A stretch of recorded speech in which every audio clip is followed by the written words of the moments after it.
제가 지난주에 교회를 한 주 빠졌는데 교회가 너무 화려해졌습니다. 꽃도 성탄 트리도 우리가 이렇게 준비하고 화려하게 하는 이유는 다름이 아니라 바로 대림절, 성탄절을 기다리는 4주 전인 이 대림절로 시작되기 때문입니다. 대림절에 보면은 여러분 보시기에 우편에 보면은 초가 하나 켜져 있습니다. 지난주에 성탄 트리 꾸미다가 그랬다라고 해요. 그런 얘기가 들었습니다. 주술이 아닌가? 이상한 것 같은데 왜 초를 키지라고 하는데 이것은 대림절의 절기 때부터 초를 매주 한 주씩 키는 그러한 특별한 예식이 있었습니다. 우리는 이 성탄을 빛이라고들도 이야기를 많이 합니다. 왜 빛이라고 했을까? 여기에는 의미가 있습니다. 우리의 신앙은 어두운 가운데서 빛을 기다리는 훈련을 하는 거예요. 이 빛을 기다리는 훈련을 통해서 우리는 성숙해져 가는 거기 때문입니다. 왜 그러냐면은 아무나 기다리지 못하거든요. 기다리는 것은 누구나 할 수 있는 게 아니라 특별한 목표와 목적을 가진 사람만이 기다릴 수 있습니다. 여러분 만약에 기한 없는 기다림 쉬울까요? 아닙니다. 그런데 끝이 보이고 끝을 아는 기다림은 그래도 버틸 수 있는 힘이 있습니다. 우리 남성분들, 군대 다녀오신 분들은 아마 그런 경험들 해보셨을 겁니다. 저도 이런 장면이 떠오릅니다. 겨울 새벽에 보면은 이런 장면이 떠올라요. 해 뜨기 전에 동쪽 하늘에서 아주 희미한 성과 같은 빛이 보이곤 합니다. 아직 그 주위에는 어둠이 짙게 깔려 있지만 그 조그마한 불빛으로 빛으로 말미암아 주변의 어둠이 환하게 점점 비추어 가는 모습을 보곤 해요. 그럴 때 저는 신기합니다. 저렇게 작은 불빛 하나가, 작은 빛의 선 하나가 이렇게 밝아질 수 있을까?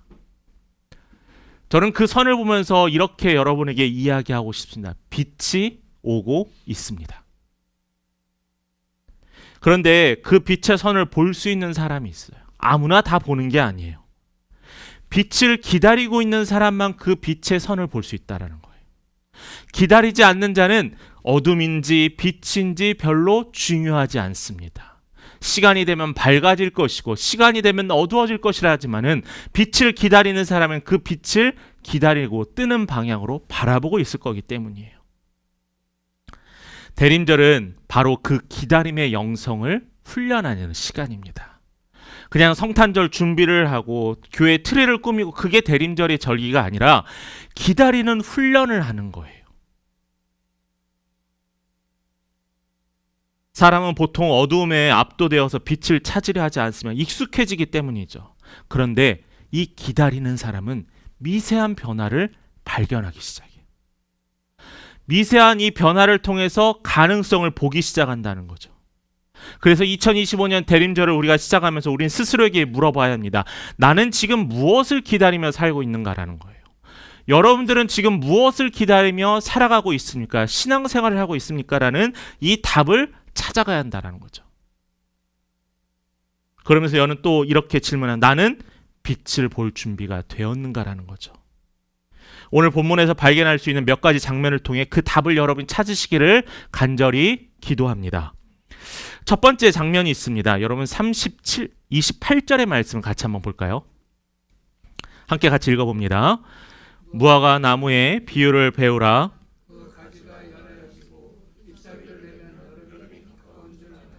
자, 여기서 말씀이 시작하는데 우리가 아는 28절에서 37절의 말씀은 우리가 많이 어떤 장면에서 기억을 하냐면은 예수님이 오시는 그 마지막 때에 아무도 모르게 예수님이 언제 오실지 모르기 때문에 우리는 늘 깨어있으라는 말씀을 우리가 활용을 하고 또한 말씀을 듣습니다. 그런데 오늘 말씀에서는 이 대림절을 기다리는 우리의 마음에도 분명한 의미가 있다는 거예요. 자, 그렇다면 28절의 앞에 보면은 무화과 나무의 비유를 예수님께서 배우래요. 뭐냐면은 그 무화과 나무에 잎사귀가 작은 잎사귀가 하나 났대요. 그 큰 무화과 나무에 작은 잎사귀가 났다고 우리가 알아챌까요? 그런데 여기서 뭐라고 했어요? 잎사귀를 내면 여름이 가까웠다는 거예요. 계절이 변화한다는 거예요. 그 잎사귀 조그만 것 하나에 계절이 변한다라는 거예요.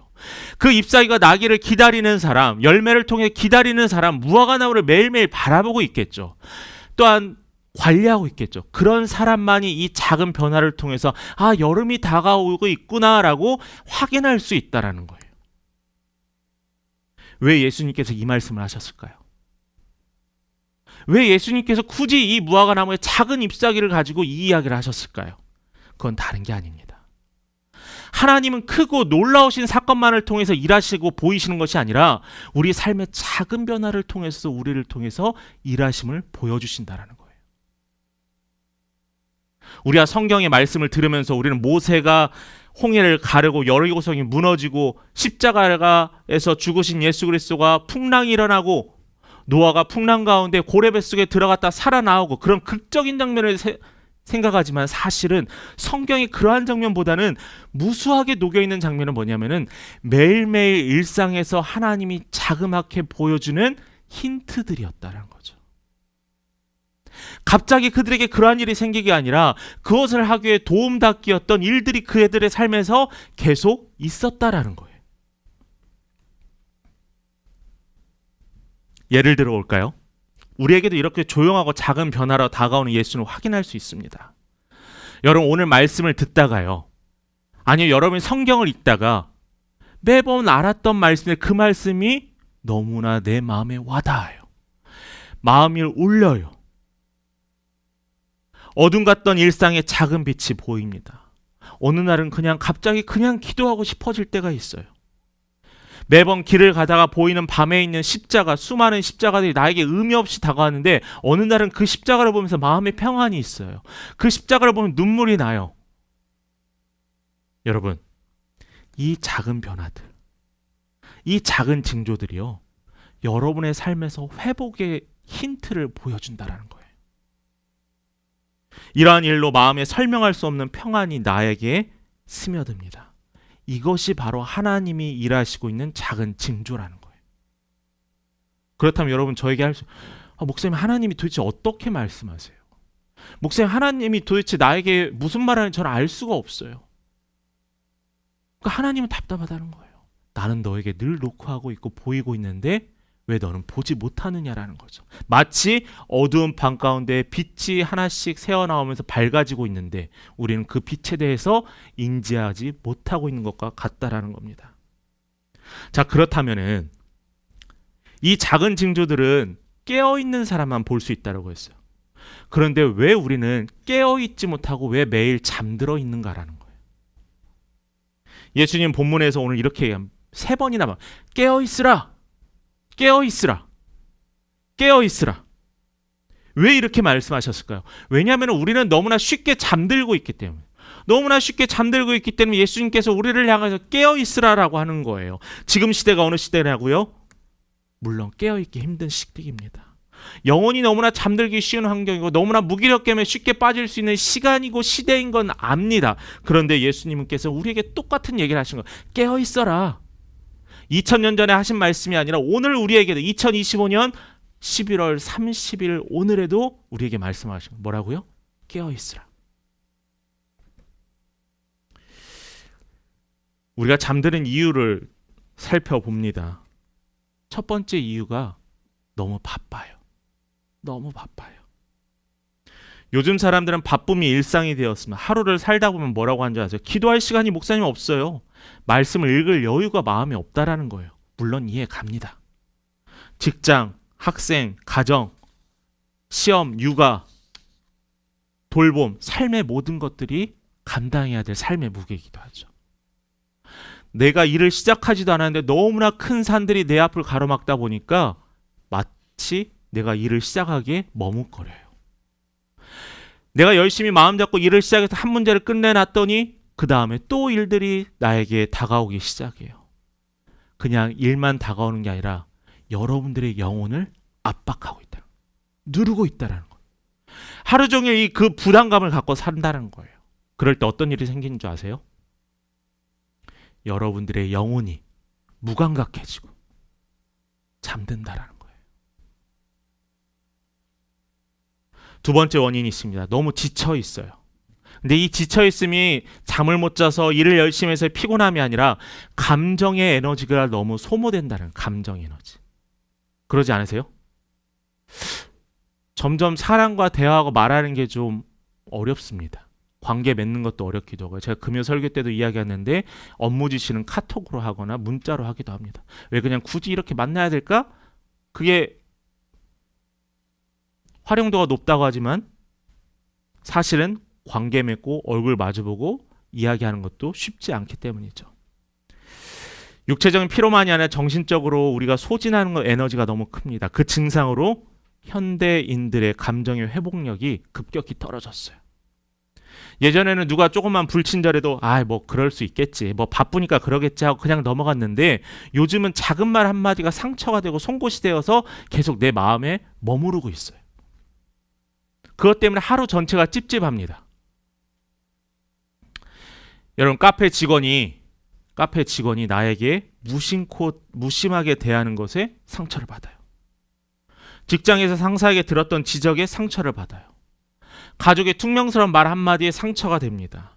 가볍게 던진 농담도 이제는 받아들일 수 없는 상태에 이르게 되었어요. 그 작은 자극 하나가 며칠 동안 나의 마음속을 맴돌게 되었다는 거죠.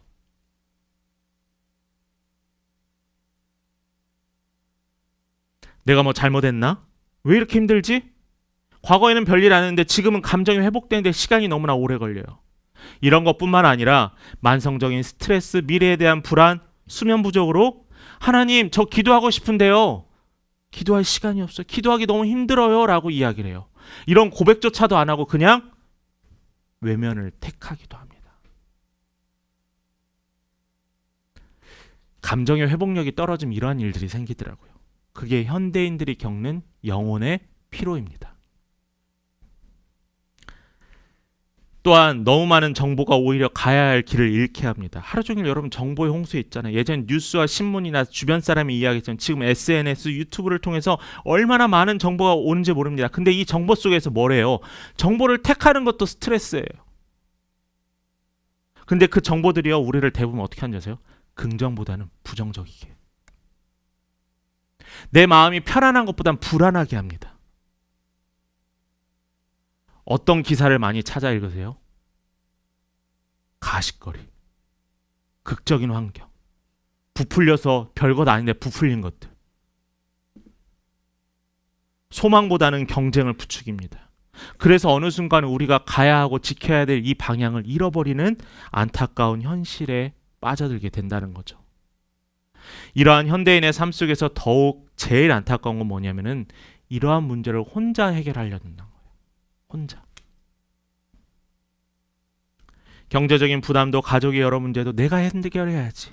내가 그냥 감당하면 될 거야 하면서 혼자 붙들고 씨름하다가 절망하거나 실패하는 경우를 너무나 많이 봅니다. 절망과 실패가 어떤 일이 일어나면은 내가 무감각해지게 돼요. 원래 세상은 그래. 원래 모든 사람, 주변 사람 다 이러더라 하면서 그냥 지나갑니다. 마치 어느 순간 깊이 잠든 것 같은 영적인 무감각도 찾아오게 돼요. 그 결과가 뭐예요? 늘 똑같아. 뭐가 달라지겠어 하면서 기대를 품을 수 없다는 거예요. 설렘이 없다는 거예요. 너무나 슬프고 너무나 안타까워요. 믿는 그리스도인들이 빛으로 오신 예수 그리스도를 기대하고 소망으로 품고 살아야 됨에도 불구하고 우리에게는 그 기대가 별로 없어요. 왜냐하면 삶에 너무나 무거운 짐들 때문에. 다 내게로 오라, 내가 너의 모든 짐을 감당하리라라는 예수 그리스도의 말씀에 우리는 말씀 안에 이야기로만 한정짓고 맙니다. 교회에서는 이럴 때 기도하라고 하죠. 그렇죠? 잠시 기도합니다. 의무감으로 기대감 없이 기도할 때가 있어요. 기도가 이제 더 이상 소망의 통로가 아니라 버텨내기 위한 습관처럼 느껴집니다. 하나님께 말은 하고 있지만요. 하나님께 기도를 하고 있지만 내가 이미 답을 다 정해놔요. 내가 이미 결과를 다 예측해놔요. 그러려면 뭐하러 기도해요? 여러분들의 기도가 간절해서 여러분의 기도가 하나님께서 어떻게 일하실지 방향을 보여주시고 변화시켜주면 그래서 기도하라라는 거잖아요. 그래서 간절히 기도하라라는 거잖아요. 안타까운 게 이러라는 거죠. 스스로 이런 위로를 합니다. 나라도 해야지. 누가 내 문제 해결해 주겠어. 이 말은 책임감 있는 사람처럼 들리지만 사실은 하나님을 의지하지 않는 안타까운 현대인들의 모습이에요. 우리 함께 걷는 교회 성도들에게서 입에서는 조금 더 이것을 줄였으면 좋겠습니다. 원래 이런 거예요. 원래 이런 게 어디 있어요. 하나님이 하시면 불가능하지 않다라는 거예요. 이 말씀의 고백이, 이 놀라운 역사적 사실이 여러분의 삶을 통해서 확인되기를 간절히 축원합니다. 또한 이런 말씀이 있습니다. 말씀에서 답을 찾으라고 합니다. 교회에서. 말씀? 나중에 읽지. 지금 너무 바빠. 여러분, 이 시간에 듣는 것도 말씀이에요. 여러분, 일주일에 한 번 유튜브를 검색하거나 아니면 일주일에 한 번 인터넷 검색하면서 오늘의 말씀이라고 한 번만 쳐보세요. 그래서 수없이 많은 말씀들이 나와요. 그 말씀 중에 하나를 찾아서 그 말씀만 잠시 읽어보세요. 그렇게라도 한 걸음 해보세요. 내가 신앙생활 10년, 20년, 30년 했는데 말씀을 사랑하거나 읽어야 하잖아요. 언제까지 목회자가 주는 그 꿀만 받으시겠습니까? 여러분들이 찾아가는 그 귀함을 여러분 체험해 보시길 바랍니다. 여러분, 예수는 우리에게 이렇게 말씀하세요. 깨어있으라. 너의 영혼의 기대를 다시 회복해라. 빛이 너를 향해 오고 있다라는 거예요. 이 음성이 오늘 우리의 마음을 깨우고 다시 하나님을 향해 기대하게 하고 이 대림절 첫 주를 시작해서 우리가 빛을 기다리는 사람이 되기를 여러분 축원합니다. 오늘 설교의 핵심 메시지는 이거예요. 깨어있으면 빛을 향한 기대라는 거죠. 예수님 말씀하신 건 단순히 졸지 말라는 게 아닙니다. 정신 바짝 차려! 라는 게 아니에요. 어둠 속에서, 아무것도 보이지 않는 어둠 속에서 빛을 기대하라는 거. 왜 기대해요? 하나님이 약속하셨고 예수님이 약속하셨으니까요. 그 약속을 묻고 기다리라는 거예요. 이게 깨어있음이고 빛을 향한 기대라는 거죠. 이 깨어있음은 하나님이 일하고 계신 믿는 믿음입니다. 이 세 가지 차원에서 설명하려고 하는데요. 첫 번째 요한복음 5장 17절 말씀입니다. 우리 같이 읽어보겠습니다. 시작. 예수께서 그들에게 이르시되 내 아버지께서 이제까지 일하시니 나도 일한다 하시네. 자, 아버지께서 뭐 하신대요? 지금 일하신대요. 그러면서 누가 말한다고요? 나도, 예수님도 일한다라는 거예요. 뭐라는 거예요? 우리에게 예수님께서 말씀으로 나도, 하나님도 일하고 나도 일한다라는 거예요. 아무런 보이지 않는 고요한 상황일지라도 그 상황에 일을 하지 않고 있는 하나님이 아니라는 거예요. 내가 절망과 어려운 상황에 있을지라도 하나님이 아무것도 나를 신경 쓰지 않는다는 게 아니라는 거예요. 하나님은 일하시고 예수도 일하신다라고 말씀을 통해서 보여주시고 말씀하시는 거잖아요. 그래서 깨어있는 사람은 어떤 사람이냐고요? 내 삶에서 하나님은 일하고 계신다라는 거예요. 지금은 보이지 않을지라도 조그마한 빛을 통해서 일하고 계심을 확인할 수 있기를 여러분 확인하시길 간절히 바랍니다. 두 번째가 있습니다. 시편 109편 105절 말씀입니다. 우리가 너무나 잘 아는 말씀이죠. 함께 같이 읽어봅니다. 자, 맞습니다. 발의 등이고 어두운 가운데 길의 빛이래요. 그게 뭐예요? 갈 방향을 보여주는 거잖아요. 하나님이 하신 이 말씀이 우리가 가야 할 방향과 우리가 서야 될 그 자리를 보여주는 길이래요. 그렇다면 어떻게 해요? 내가 잘못된 방향으로 가면은 이 말씀이 나의 방향과 등이 되어서, 길이 되어서 그 길로 방향을 전환해야 돼요. 지금 여러분 이 시간에 여러분 하나님의 말씀을 들으면서 깨어 있으라라고 하면서 영적 무기력에 빠져 있습니까? 그러면 하나님 말씀하시면 깨어 있어라. 하나님은 너와 함께 일하신다라는 그 말씀이 여러분에게 붙잡혀 있어야 되는 거예요. 그러면서 방향을 바꿔야 돼요. 안 될 거야. 포기해야 돼. 원래 이런 거야. 아니라는 거죠. 왜요? 하나님 우리에게 기대하게 하시고 소망을 주셨기 때문이죠. 그럼 우리는 그 말씀에 따라 우리의 방향을 바꾸면 됩니다. 자, 그리고 세 번째 차원에서 로마서 13장 12절 말씀입니다. 같이 마지막으로 한 번 더 읽어봅니다.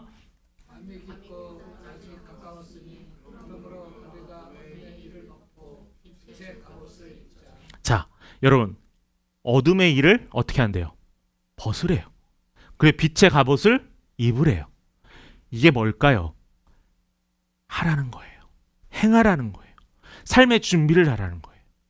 여러분 10명의 신부가 신랑을 기다리는데 그중에 5은 불을 켜고 기다리고 5은 그냥 잤습니다. 여러분 기다리는 자에게 칭찬했잖아요.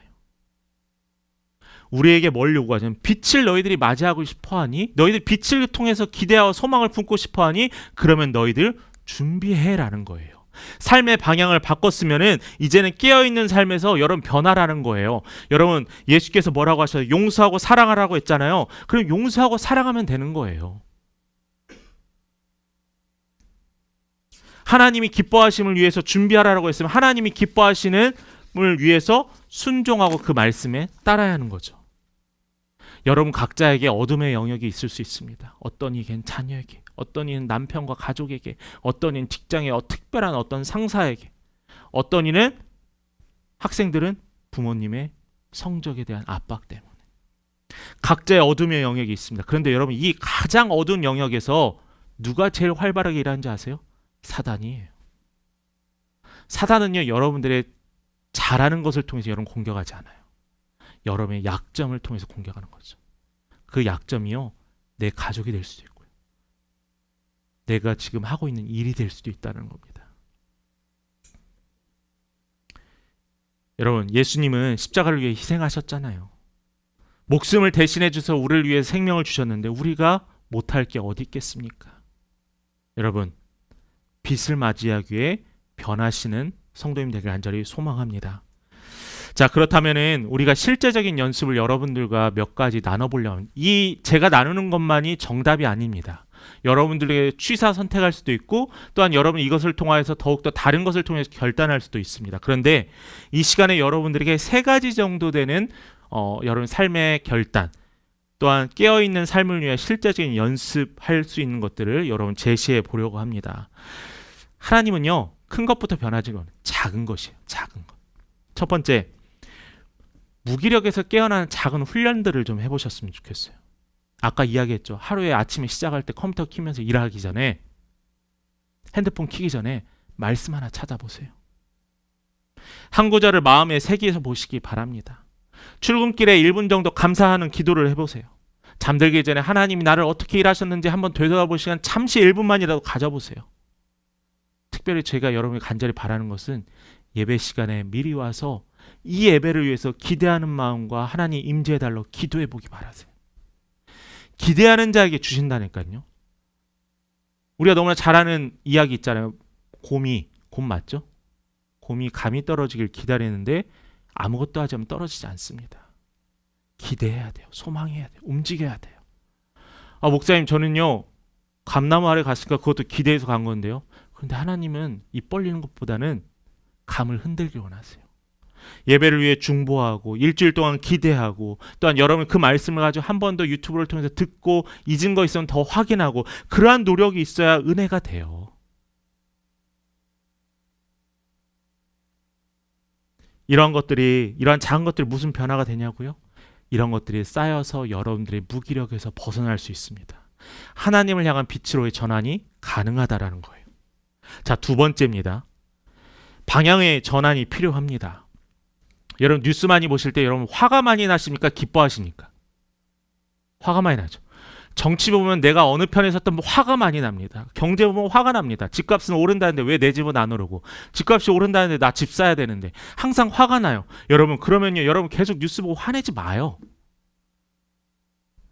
SNS 줄이세요. 남들이 어떻게 사는데 뭐가 중요해요? SNS에 화장 이쁘게 하고 사진 이쁘게 찍는 거 다 기술이에요. 남들 즐기는 거 다 협찬이에요. 여러분 화려하고 밝은 것, 그것보다는 여러분 침묵의 시간, 하나님 앞에 침묵의 시간을 좀 가졌으면 좋겠어요. 시끄럽잖아요 세상. 그냥 잠깐 침묵해보세요. 말들이 많잖아요. 자기들이 잘났다잖아요. 조금만 침묵해보세요. 그러면서 미루던 대화와 화해를 시도하세요. 물론 기독교인들이 세상에 대해서 관심 갖는 건 당연한 겁니다. 그런데 여러분 화만 내고요 기분만 상하면은요 과감하게 끊으세요. 굳이 내 영혼이 병들고 침체되면서까지 그것들에 대해 관심 쏟느니 그냥 여러분 이 시간엔 내가 단단해질 수 있도록 하나님께 집중한 시간 되시길 좀 바랍니다. 그래야 단단해져요. 그리고 여러분들을 누르고 있는 것들이 있죠. 하나님께 잃으세요. 좀 치사한가요? 잃으세요. 하나님 누가 나 힘들게 해요. 좀 말합니다. 좀 잘 화해하게 되게 해주세요. 하나님 이 일을 하는데 너무 어렵네요. 사실은 저도 잘 알아요. 이 일이 너무 어려운 거 알지만 하나님 지혜 주세요. 방법도 가르쳐 주세요. 저는 그 시도만으로도 우리의 영혼이 깨어나기 시작할 거라고 저는 확신합니다. 마지막 세 번째 방향으로는 여러분들의 영적 회복을 위한 감수성이 회복돼요. 감수성. 무화과나무 잎이 클까요? 작을까요? 성체가 되고 완전히 크면은 큽니다. 근데 저는 작은 싹을 이야기하는 거예요. 그 작은 변화가 계절을 알리는 신호탄이 된다라고 했습니다. 우리의 일상도 마찬가지예요. 하나님이 보내시는 신호, 하나님이 나를 터치하는 마음과 손, 말씀, 민감해지시길 바랍니다. 괜히 삶에서 민감해져서 남편이 나한테 한마디 했다고 뭐야? 아이가 나한테 툭 지나가면 나에게 뭐라고 했다고 화가 나고, 친구 사이에 그러라는 게 아니고요. 하나님께 민감하세요. 하나님은 내 주위에 상상 있고 일하시는데 왜 거기에 둔하세요? 깨어있는 사람은 이 작은 신호도 놓치지 않는 사람입니다. 여러분 실제적인 연습 다시 한번 확인합니다. 영적 무기력에서 깨어나는 훈련을 시작하십시오. 그리고 여러분 방향을 전환하세요. 그리고 여러분 하나님을 향해서 여러분의 감수성을 하나님과 같이 동행하시기를 간절히 소망합니다. 말씀을 마칩니다. 오늘 대림절 첫째 주의 결론은 분명합니다. 빛은 오고 있어요, 안 오고 있어요? 오고 있어요. 37절 말씀 한번 볼까요? 같이 읽겠습니다. 시작. 깨어 있으라. 내가 너희에게 하는 이 말은 모든 사람에게 하는 말이니라 하시니라. 뭐라고요? 깨어 있으래요. 그런데 특별한 목사, 특별한 사람, 특별한 교회가 아니라 모든 하나님의 백성들에게 하는 말이라는 거예요. 뭐라고요? 깨어 있으라. 그래야만이 그 빛을 볼 수 있습니다. 그래야만이 그 빛의 밝음을 누릴 수 있어요. 지금 우리가 사는 이 시간이 어둠이 깊어 보이지만은 그러나 예수를 바라보는 자는 빛을 확인할 수 있습니다. 이 성탄절을 기다리면서 이 대림절을 보내면서요. 우리는 어둠과 싸우는 시간이 아닙니다. 어둠 속에서 빛을 찾아내는 시간. 이 어두운 가운데서 하나님을 발견하는 시간이 바로 이 대림절이라는 거죠. 그래서 오늘부터 우리는 다시 빛이신 예수님을 우리가 기다리고요. 기대하고 마음을 열어놓아 우리가 깨어있는 우리 귀한 믿음의 성도, 하나님께 칭찬받는 깨어있는 성도 되기를 간절히 축원합니다.